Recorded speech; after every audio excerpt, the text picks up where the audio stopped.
Comment une femme en fauteuil roulant a escroqué des centaines de milliers d'euros. Dans un monde où l'intégrité et la transparence sont des valeurs essentielles, certaines personnes tentent néanmoins de contourner les règles pour en tirer profit.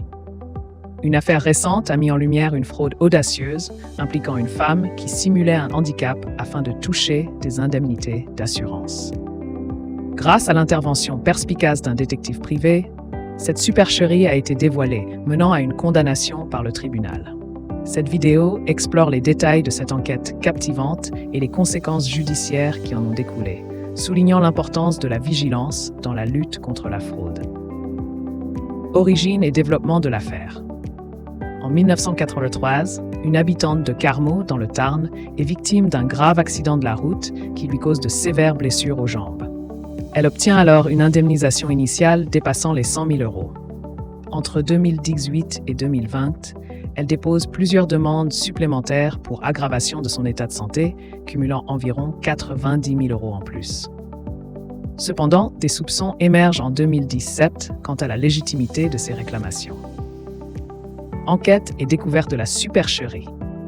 Les doutes de l'assurance en 2017 ont conduit à l'embauche d'un détective privé qui a filmé l'accusée se déplaçant sans difficulté lors de ses courses chez Ikea ou lorsqu'elle achetait des cigarettes. Confrontée aux preuves vidéo, elle a tenté de justifier que les images montraient sa sœur prétendument son sosie. Cependant, une analyse de reconnaissance faciale ainsi que plusieurs témoignages ont confirmé qu'il s'agissait bien de la prévenue.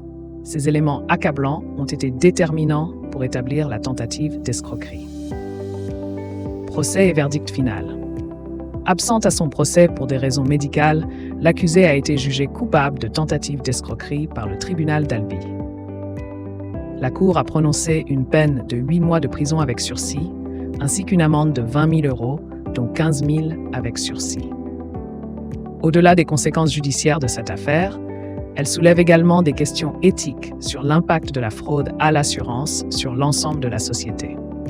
Les fraudes comme celle-ci ne se limitent pas à des pertes financières pour les compagnies d'assurance, mais pèsent aussi sur les véritables bénéficiaires des systèmes de protection sociale. Chaque cas d'escroquerie fragilise un peu plus la confiance dans le système, augmentant potentiellement les coûts d'assurance pour les citoyens honnêtes. En ce sens, cette affaire met en lumière la nécessité de renforcer les contrôles et la vigilance, tout en préservant un équilibre pour ne pas pénaliser ceux qui ont réellement besoin d'aide.